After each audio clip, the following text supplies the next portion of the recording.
Salut à tous, j'espère que vous allez bien. Après ce magnifique match, Mateo Laos a fait le taf, j'ai envie de dire. C'est le retour de notre bonne vieille Liga qu'on aime tant. Débrief à chaud, c'est parti.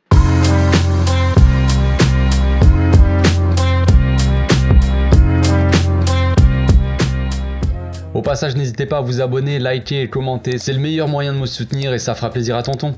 Match nul donc entre le Barça et l'Espagnol de Barcelone. Comment dire? C'est compliqué de revenir comme ça, mais bon.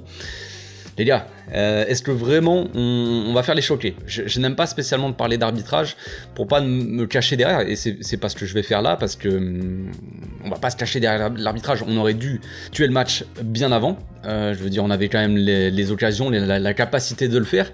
Mais ce qu'on a vu quand même, c'est un arbitre qui est quand même sûrement un des plus mauvais arbitres qu'on peut voir dans ce monde du football.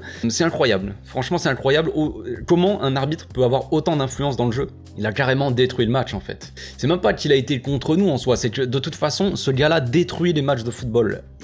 Tu ne peux absolument jamais faire ce que tu veux en fait. Quand je dis faire ce que tu veux, c'est dans le football. Je veux dire contrôler le match, faire des trucs, c'est rien en fait. Il y a rien à faire avec cet arbitre. Il y a rien à faire parce que peu importe ce que tu fais, il va soit te mettre un jaune pour une raison qui n'est absolument pas valable, soit il va mettre des rouges carrément. Jordi Alba, je sais même pas ce qu'il a fait, mais il a dû discuter, frère, il lui met un rouge. Non mais, en fait, il y a aucun contrôle, même lui n'a pas de contrôle sur le match. Il fait le gars, on le connaît, Mateo Laos, c'est un acteur, machin, il aime bien faire le show, il aime bien faire le truc, mais là c'est chaud, c'est n'importe quoi. À la fin du match, il était là, carton jaune, carton rouge, il était là en train de faire des grands gestes, mettre des cartons à tout le monde, il savait même plus à qui il les mettait, genre c'est trop, c'est fatigant, c'est fatigant. On va quand même un peu parler foot, hein, quand même. Le Barça, donc pour son dernier match de l'année, hein, pour fêter, pour la grande fête de fin d'année du 31 décembre, et si on fêtait ça en faisant un dernier petit match frustrant, avant de commencer l'année, on va dire de meilleure façon, j'espère. Mais il fallait finir l'année sur un truc comme ça, c'était pas possible autrement, j'ai envie de dire. Donc la composition d'équipe était plutôt valable pour moi. On avait en charnière centrale, donc Christensen et Marcos Alonso. Koundé était revenu assez tard, donc c'était un peu trop tôt. Eric Garcia avait des gènes musculaires, donc il n'a pas joué. Araujo fait son retour aussi, donc il n'a pas joué. Donc ça, c'était jusque là, c'était logique. Jordi Alba, qui revenait d'une bonne Coupe du Monde et qui avant était plutôt bon, a été choisi à la place de Baldé. Et Jordi Alba a fait plutôt un bon match, donc voilà, le choix en soi, ça, je le trouve valable.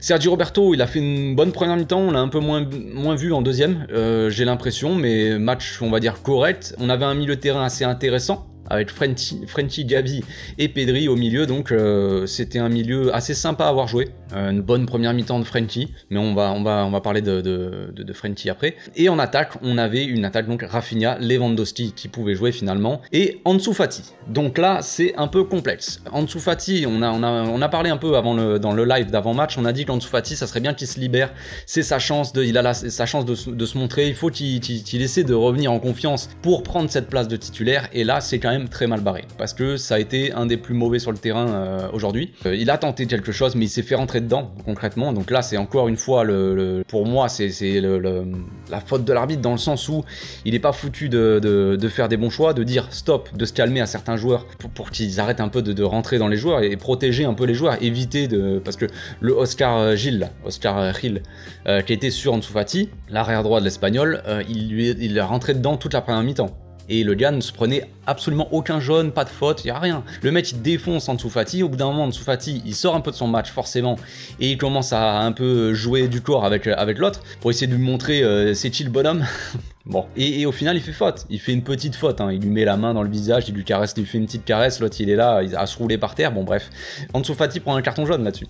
Alors que l'autre, avant, il lui rentre 15 fois dedans, genre. Eh oui, mais bon, tu veux que je te dise. Donc ça a pas aidé Ansu Fati. Après, il a fait un petit sombrero, Ansu Fati, il s'est fait un peu plaisir, mais bon. À part ça, il a pas été assez tranchant. À chaque fois, il est arrêté, en fait, Ansu Fati. Donc il prend pas de vitesse son vis-à-vis. Il part tout le temps arrêté. Il a pas cette vitesse de déclenchement, on va dire, de ce coup de rein pour prendre de vitesse en partant arrêté. Donc au final, ça n'apporte pas grand chose. Il a fait des bons petits trucs en début de match, vraiment, où il a tenté, il rentrait souvent dans l'axe et il tentait une frappe enroulée, lucarne opposée. Bon, elle passait assez loin, mais voilà, il tentait. Donc je me suis dit, bon, vas-y, c'est encourageant, on va voir. Et puis petit à petit, c'est complètement éteint, on l'a plus du tout vu en dessous-fatigue, donc voilà. Une première mi-temps où Lewandowski a été assez transparent aussi, je trouve. Il a fait quelques fois des bons trucs, des bonnes remises, du bon jeu, on va dire, participatif, mais il a pas assez pesé sur la défense de l'Espagnol, je trouve. Je sais pas, s'il avait peur de se prendre un carton, encore, je ne sais pas, mais c'était très possible. Mais en tout cas, il a pas été assez influent, je trouve, dans cette attaque. Rafinha a fait une bonne première mi-temps, j'ai trouvé. Il a tenté beaucoup, il a fait une frappe très dangereuse, très intéressante, on va dire, qui a été bien sortie par le gardien, parce que la frappe, elle était flottante, et le goal, il l'arrête un peu comme il peut, un peu réflexe. Il la sort, ça aurait très bien pu rentrer, donc c'est dommage. C'est dommage. On a marqué quand même assez rapidement sur un but de Marcos Alonso sur corner, donc c'est assez étonnant. Un but qu'on n'a pas l'habitude de voir au Barça. Lewandowski qui rate un peu sa tête, je crois. Elle va au deuxième poteau, ou alors le goal l'arrête, je sais plus. Ça va au deuxième poteau. Christensen qui fait une remise pour Marcos Alonso qui est le premier sur le ballon. Il y a personne sur lui en fait, donc le goal essaie de sortir, mais c'est trop tard. Donc voilà, ça a commencé bien. On marque un but à la 7ème minute, un truc comme ça. Donc c'était cool. On avait un Gavi assez intéressant. Mauvaise nouvelle, hein, Gavi est sorti sur blessure d'ailleurs, hein, il s'est pris un coup dans le dos, mais bon, c'est pas de problème. Matteo Laos, frère, bon taf, frère. Il attend que Gavi se fasse coucher 50 fois, qu'il fasse du catch avec lui pour qu'il suive quelques fautes. Mais ouais, mais est-ce qu'il y a eu des cartons? Ça, je suis même pas sûr. Mais bon, c'est pas grave. C'est pas grave, les gars. C'est pas important. Donc Gavi sort sur blessure, évidemment. Hein, c'est Busquets qui le remplace. Mais avant ça, Gavi avait fait une bonne première mi-temps.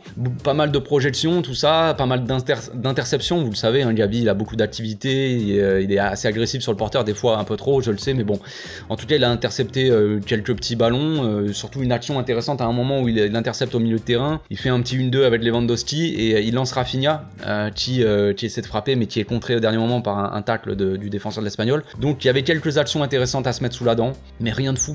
Rien de fou. Après, Frenkie, il a fait une bonne première mi-temps, comme je disais, je vais parler un peu de Frenkie là. Une bonne première mi-temps en 6. Voilà, avec Pedri qui était assez bas quand même, un peu trop bas comme d'habitude, mais un peu trop bas, mais qui l'aidait un peu à gérer le jeu. Et Frenkie, il a fait un match très propre. Il a récupéré quelques ballons, je sais pas s'il en a récupéré énormément, mais il était là au pressing, il était assez propre, beaucoup d'activités un peu partout, hein, un gros volume de jeu, on connaît bien Frenkie. Et il relançait, il orientait le jeu, c'était assez propre, il perdait très peu de ballons, beaucoup de passes réussies quoi. Je sais plus combien il avait en première mi-temps, mais je crois qu'il avait 97% de passes réussies, donc voilà, très peu de pertes de balles, il avait perdu je crois 2 ballons en une mi-temps, alors que Pedri il en avait perdu 7 par exemple, donc plutôt propre le Frenkie, donc j'ai bien aimé, mais la différence qu'on voit c'est que j'ai mis ça sur Twitter. Ce qu'on voit quand même quand Busquets en gros rentre en deuxième mi-temps sur la blessure de Gavi et que Frenkie joue plus haut, bah directement Frenkie il est quand même un peu plus sympa à avoir joué. J'ai envie de dire, il est un peu plus intéressant en fait. Il est intéressant quand il est plus haut, donc c'est toujours le même débat. Moi quand je vous dis que Frenkie, je le préfère un peu plus haut et que en 6 il pourrait jouer en 6, mais ça serait un peu gâcher le talent qu'il a, eh ben ça se vérifie direct, parce qu'en première mi-temps, il est très bon, il peut jouer en 6, mais il est meilleur en relayeur, un peu plus haut sur le terrain. Donc après, le problème, c'est, voilà, est-ce qu'il faut mettre Busquets on le sait, mais voilà, c'est toujours le même débat. Mais en attendant, Frenkie, je l'ai trouvé plus intéressant en deuxième mi-temps. Il a été très proche de Lewandowski, proche de la surface. Un peu, il avait le rôle de Gavi, hein, qui jouait plus haut, qui se projetait un peu, qui vient jouer en point d'appui, qui vient jouer combiné avec son ailier, avec Lewandowski. Et c'était assez sympa à avoir joué. C'était assez sympa, il a été intéressant. Après le problème c'est que voilà, il y a eu des rouges, il est sorti, il y a Balde qui est rentré, il y a Koundé qui a remplacé Sergio Roberto aussi, on est passé à 3 derrière je crois. Koundé, Christensen, Alonso derrière avec Balde et Dembélé sur les ailes, donc voilà, ça crie au scandale. Pourquoi on sort Frenkie, pourquoi on sort Roberto, pourquoi Omar Da Fonseca qui a pas l'air de comprendre pourquoi Xavi fait rentrer un défenseur alors qu'il y a 1-1 et on a pris un rouge frérot en fait. T'es obligé de changer le système, t'es obligé de passer à 3 derrière et t'es obligé d'avoir 2 pistons sur les côtés. Balde, t'es pas obligé, mais disons que ça se comprend en fait. Si tu réfléchis 2 secondes, tu comprends pourquoi Xavi fait ça. Après, est-ce que c'est un bon choix? Ça, c'est une autre question, mais en attendant, ça te sécurise un peu ta défense, ça te permet d'être plus offensif avec Balde qui se projette, et on a vu Balde, il a été très intéressant. Il aurait pu faire une passe décisive pour Lewandowski si Lewandowski avait été dans son match tout simplement. Donc la première mi-temps, comme je l'ai dit, hein, Rafinha a été intéressant, Ansu Fati a été assez décevant, Lewandowski n'a pas assez pesé, Pedri pas assez entreprenant, trop de gestion mais pas assez de projection. Il aurait été plus intéressant à se projeter soit balle au pied, soit dans des appels au milieu de terrain, et plonger un peu dans ce milieu de terrain. Il le fait pas assez, il fait pas assez ce que Gavi fait en gros. Voilà, des fois il faut faire, ça parle de dépassement de fonction à chaque fois, mais des fois il faut surprendre l'adversaire. Si tu fais tout le temps la même chose, si tu restes tout le temps dans ta zone de confort, dans ta petite zone au milieu de terrain à faire tourner le ballon, l'adversaire il peut attendre longtemps. Donc voilà, il faut aussi des fois surprendre un peu par le dribble, par les appels, par du mouvement, quoi. Enfin, ça me paraît assez évident. Mais bon, je sais pas. Voilà, fallait que je le dise quand même. Donc en soi, l'Espagnol de Barcelone n'est pas forcément dangereuse sur cette première mi-temps. On sent qu'ils peuvent peut-être, sur un malentendu, marquer sur corner, et encore, franchement, on les a bien contrés sur corner. À chaque fois, il n'y avait pas forcément de danger sur la cage de Ter Stegen. Je sais même pas s'il a fait un arrêt, Ter Stegen, en soi. Mais évidemment, il fallait que ça arrive, un petit penalty, évidemment. Bon, après, le penalty, il est valable, hein, mais Marcos Alonso, qui avait marqué et qui faisait un bon match jusque-là, pas mal d'interceptions, il était bien placé à chaque fois, défensivement, il était très bon, Marcos Alonso, et il fallait qu'il donne un penalty. Et oui, c'est tout le temps ça. C'est tout le temps ça, les gars, j'en peux plus. C'est mon Barça. Voilà, c'est mon Barça. Donc il avait la tête en l'air, il marche sur le pied de l'autre, penalty évidemment. Voilà, c'est triste, c'est frustrant, mais c'est un penalty logique de toute façon. Plus de ça, Mateu Laos, genre, je veux dire, il voit ça, il va pas fermer les yeux. Enfin, non.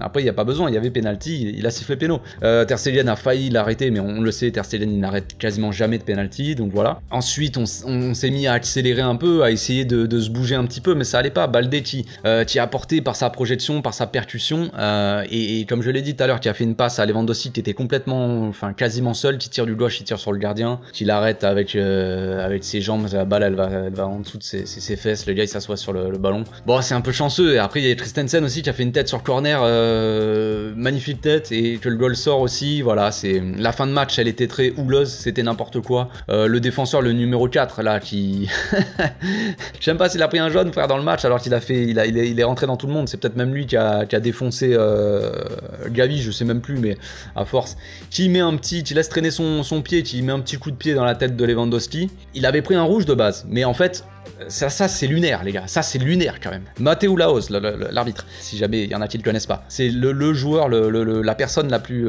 connue et la plus importante sur le terrain aujourd'hui.